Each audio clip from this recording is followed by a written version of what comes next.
لا تبخلوا علينا بالاشتراك ولايك للفيديو لتشجيعنا. قال رئيس الحكومة الإسبانية بيدرو سانشيز اليوم الأربعاء بأن مدريد حققت درجة عالية من قوة متانة العلاقات مع الرباط، مشددا على ضرورة تعزيز تلك العلاقات بين إسبانيا والمغرب، وذلك خلال كلمة له في افتتاح مؤتمر السفراء الأجانب في العاصمة مدريد. ووفق ما نقلته وكالة أوروبا بريس، فإن سانشيز أشاد بالعلاقات مع المغرب وما تحقق خلال اجتماع رفيع المستوى بين الحكومة المغربية والنظيرة ديالها الإسبانية في العاصمة الرباط بين 1 و 2 فبراير الماضي، حيث قال في هذا السياق أنه وقعنا أكبر عدد من الاتفاقيات في تاريخنا.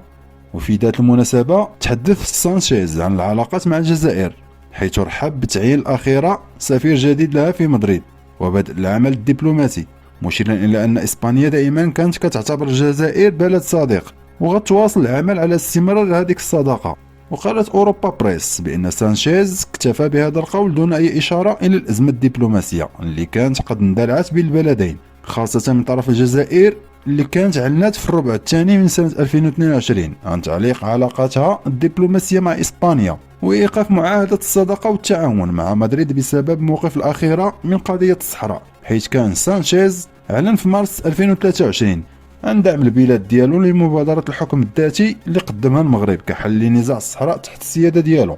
واستمرت الأزمة 19 شهر قبل ما تقرر الجزائر في نوفمبر الماضي تعيين سفير جديد لها في مدريد وبعثه لاستئناف المهام الدبلوماسية في إسبانيا. وبررت هذه الخطوة التي لم تسبقها أي إشارات بأن خطاب بيدرو سانشيز في الأمم المتحدة الأخير لم يشر إلى دعم مبادرة الحكم الذاتي، واكتفى بدعم إيجاد حل سياسي متوافق عليه بين المغرب والبوليزاريو. واعتبر الكثير من المهتمين بالعلاقات المغربية الجزائرية أن هذا التبرير الجزائري لا أساس له من الصحة، على اعتبار أنه في أواخر سنة 2022 قدم بيدرو سانشيز خطاب مماثل في الأمم المتحدة، لكن الجزائر ما قررت حينها إصلاح علاقتها مع إسبانيا اللي كانت مرت عليها أكثر من نصف سنة، وانتظرت 19 شهر للقيام بتلك الخطوة.